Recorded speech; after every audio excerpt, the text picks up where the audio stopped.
Pathmonk is the AI for website conversions. With increasing online competition, over 98% of website visitors don't convert. The ability to successfully show your value proposition and support visitors in their buying journey separates you from the competition online. Pathmonk qualifies and converts leads on your website by figuring out where they are in the buying journey and influencing them in key decision moments with relevant micro experiences like case studies, intro videos, and much more. Stay relevant to your visitors and increase conversions by 50% by adding Pathmonk to your website in seconds, by letting the AI do all the work, and increase conversions by 50% while you keep the marketing as usual. Check us out on pathmonk.com. Hey everybody, welcome back to Pathmonk Presents. Today we are joined by Angelica Iglesias. She's the marketing manager at SalesFocus. Angelica, welcome to the show. Thanks for having me. I'm excited. Excited to get things going too, Angelica. Maybe we start with the basics. We talk about sales focus. What are you guys all about? What's the heart of what your company does? And if you were having a coffee with a friend, how would you describe what you do? Yeah, so SalesFocus, we like to call ourselves the pioneers of sales outsourcing. Our CEO and founder, Tony Horwath, he kind of came up with the idea in the late 90s and initially kind of rolled it out for IT companies because he originally, that's what he worked with was IT companies. And he just kind of learned that they really needed sales assistants. They were, great web engineers that were doing all this great stuff um, within the new web world in the late 90s, and they just really needed sales assistants. And he just kind of dove in and started providing that for them on an outsourced scale. And now it's grown. We've been around for 28 years. Um, I've been with the company for almost 4 years now. And just in that time, it's been really incredible to see how much sales outsourcing has grown and just how much more people know about it. Even just 4 years ago, you tell people about it and they kind of like, what sales outsourcing? People know HR outsourcing, payroll, even marketing, but they maybe don't know that they can outsource their sales. So that's kind of the gist of it. We basically go into companies just like any marketing company would, but we assist with sales. Okay, that's awesome. And I'm sure, there's so many companies out there that could use help in that sense, right? Outsourcing sales because there's processes, there's also SOPs, there's a bunch of things that go behind sales and that know-how of doing sales that, of course, it might be easier to outsource it, sure.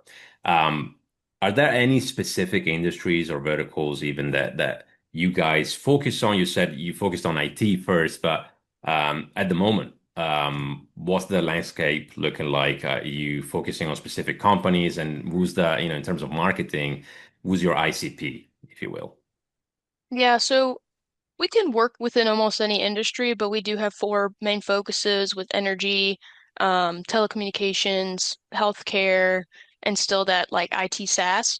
Um, Again, we can work with anybody, but those are kind of like the main ones that we market towards and also that just like that come to us.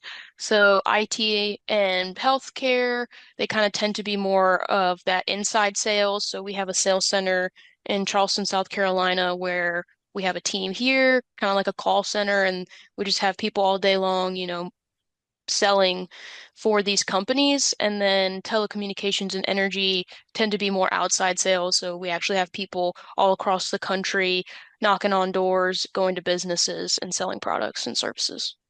Yeah, it sounds like it's more of a face-to-face type of deal for those industries. That's really interesting. I mean, you mentioned it just a second ago. You said, people come to us.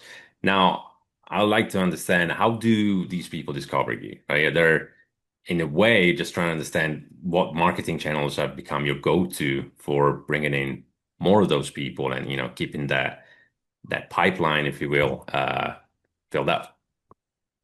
Yeah, so in the last couple years, we've put a big focus on AI and optimizing for AI, and we've gotten a pretty good traction on there. Um, and it's cool to see, we see like in our CRM where these people are coming from, and we're getting, we're probably starting to get, close to 20% of our leads from AI referrals.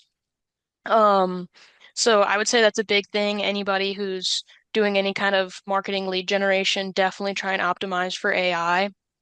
And that's really just people going in and, searching, asking ChatGPT or Claude or whatever, like, what are the best sales outsourcing companies or what are companies that can assist me with my sales? And that's really how people are finding us now. Before it was kind of similar, but more search engine. So people would Google, um, hire sales teams, outsource sales teams, things like that, and that's how they would find us. Got it. Okay. So it sounds to me like, well, I don't want to assume, so I'm going into the question, but how much of a role does your website play in pulling in more business, right? Is there anything about it that, as a marketing manager, think really works, or maybe things that you got your eye on improving for people coming through the website and eventually getting to understand more about you guys and getting your services? Yeah, the website is the most important.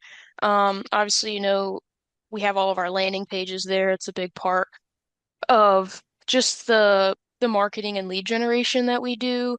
Um, so for us, we really want to focus on the website and attracting people to it. Things that have worked really well is just making it more I mean, when I came in a few years ago, the website was very outdated. So we did a full, overhaul, made it more modern, brought it to this century.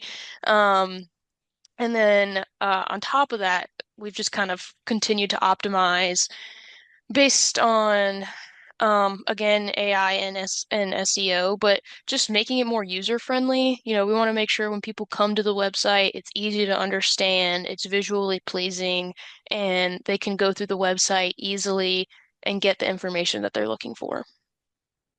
Fair enough. I mean, that's many websites, or maybe people think websites are essentially a brochure, right? Type thing, but maybe it is for some businesses out there, but most people just need them to get those leads in, to get more people to click on that, book a call or request a consultation or whatever it is. So Yeah. I'm glad to hear that's what you guys worked on. From your experience, and you can draw from your overall experience. What actually makes a website convert? What's working for you guys? Are there any tools, tactics, frameworks that worked wonders for you to get more people to convert? So for converting, we've really just focused on, especially lately, we've been doing a lot of testing with CTAs, button placement, button wording, and a lot of that. We've kind of learned that like almost the less aggressive ones kind of get people more to click, which was kind of interesting. Um, so really asking people more like, here's more information, learn more. People tend to gravitate more towards that than like let's book a call right now. I think they find it a little less pushy, I guess. And then through that cycle, they kind of go through, and then eventually after they hit, we've noticed maybe like two different pages, service pages or blogs, depending on how they came to the website. Then they end up going to our contact us page to have us contact them. Got it. Okay.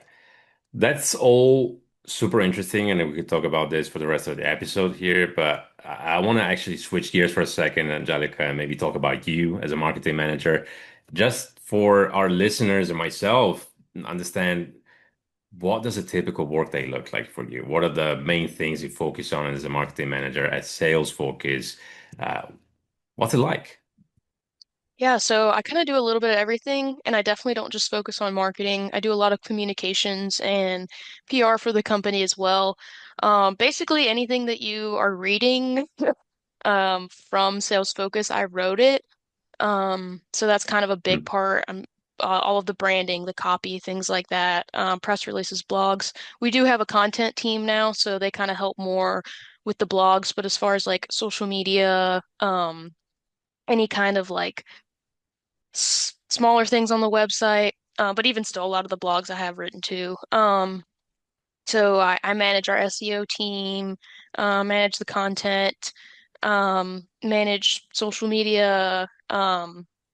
Like I said, all communications. We do email marketing as well, so that's a big part of my job. Luckily, I really like email marketing. Good. So it's a fun part for me. And then I do a lot of just managing our CRM as well. That's just a big part of the job, making sure that workflows are going working the way they're supposed to, that contacts are being put in properly in companies, helping out we have a business development team, so another big part of my job is just assisting them, providing them with marketing collateral that they may need, to present any case studies, things like that. Um, and then also, again, kind of just making sure that they're keeping their CRM clean and managing and helping them manage all that. So I wear a lot of different hats, but really I just try and help everybody where I can, make sure that everybody has the information they need, the branding materials, that things overall are cohesive across the entire brand. Makes a lot of sense. And I'm also curious because obviously you, when you do many things, there's things that you really enjoy, and it's things that you just have to do, as part of the job. Yeah. Um, to to keep on top of things and to keep focused, how do you stay ahead? There's a flood of content out there, right? So hmm maybe when it relates to email marketing, if you will, how do you stay focused? How do you keep learning? Are there certain places or people or routines you turn to for inspiration or for staying ahead, for learning frameworks? I don't know. How does that work for you? yeah, so I get a few different marketing newsletters. Those kind of like help inspire, give some, sometimes it's a little different because we are so B2B. I would say a lot of marketing, especially the flashier kind that gets more attention, obviously is for products, things like that, locations. So sometimes it can be a little harder to create content that is more visual for what we do. Um, so that's somewhere where I try and find inspiration. I get a lot of inspiration from LinkedIn too, just scrolling, trying to follow people that I I believe that, they're providing good tips and stuff like that. So I would say between, a few different newsletters that I get and then LinkedIn and then just, natural research in general. Whenever I have a question or something, I'm always trying to learn. So, That's awesome.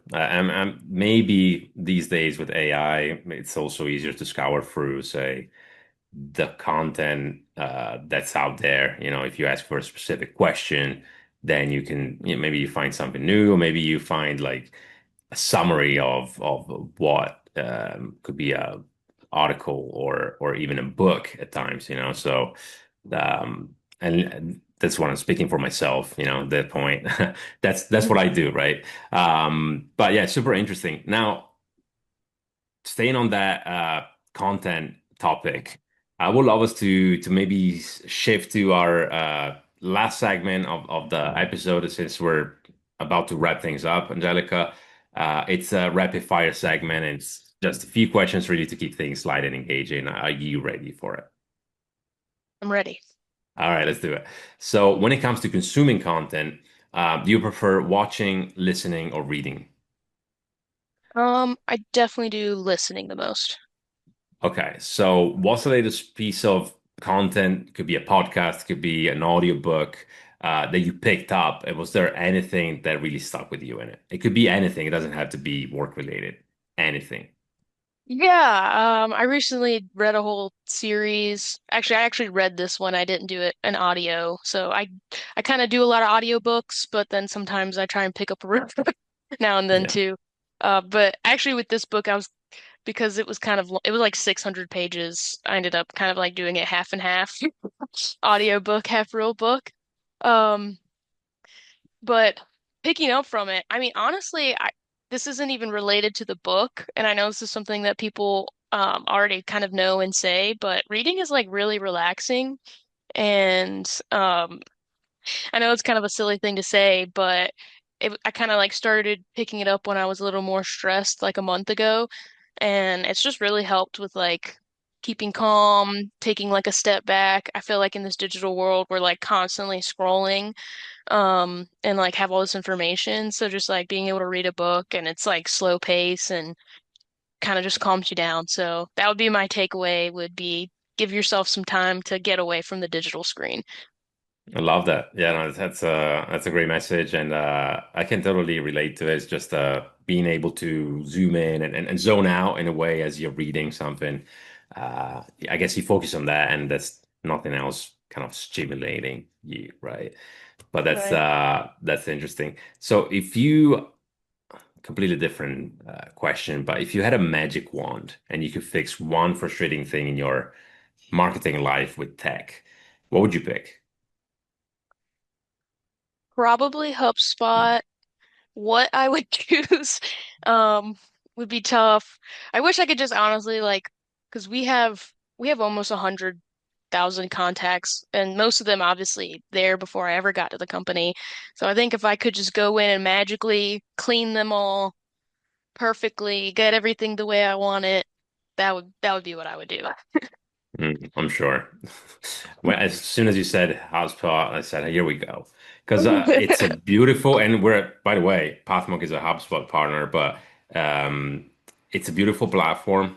Sometimes it's just, especially when you're dealing with the numbers that you're dealing, it's crazy, right? The amount of leads, of data really that you can parse through is just, you can spend your entire career on it and not get out of it. So I feel you.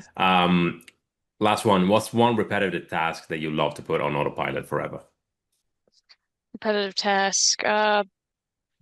Probably lead lists, cleaning them up, putting them into HubSpot. I actually did a lot of that this morning for a campaign we were about to run. So had about three different lists, had to clean them all up in Excel, then import into the CRM, do all that. If I could automate all of that, that would be a beautiful thing. Sure. Sounds it's one of those tasks that you need to do, but at the same time, it's like if there's something that could just press a button and then it's done, then that would be great. And we're getting Right. there with many of the AI tools, as I mentioned earlier. But Mhm. Angelica, I wanna thank you a lot for being on the show with us today. And before we wrap things up, I want to give you the last word. If someone forgets everything about the interview today, what is the one thing that they should remember about the work you guys are doing at SalesFocus? But at SalesFocus, sales process is the most important part. So if you need help with your process, your SOPs, or anything like that, you don't even have to come to SalesFocus, but figure out your sales because at the end of the day, that is the most important part of your business because that's where you make your money. I couldn't agree more. And at Pathmark, we're all about increasing sales through website conversion. So um, we agree with that message 100%. Now, Angelica, if people want to check you guys out and want to learn more about SalesFocus, where can they go? How could they do it? Be best and easiest way is our website, salesfocusinc.com. We have tons of information on there, but if you want to come straight to us, just click that contact us button and we'll get right to you. Amazing. Angelica, thanks again for being with us today and thank you for your insights and just let us know a little bit more about yourself, even, understanding reading is a skill that can de-stress, right? That was my one of the main takeaways. But of course, all of the good stuff about Sales Focus too and the work you guys are doing. Thank you again for your insights and wish you a wonderful day. Thank you so much, and thanks for having me. Of course. All right. Bye, everyone. Bye.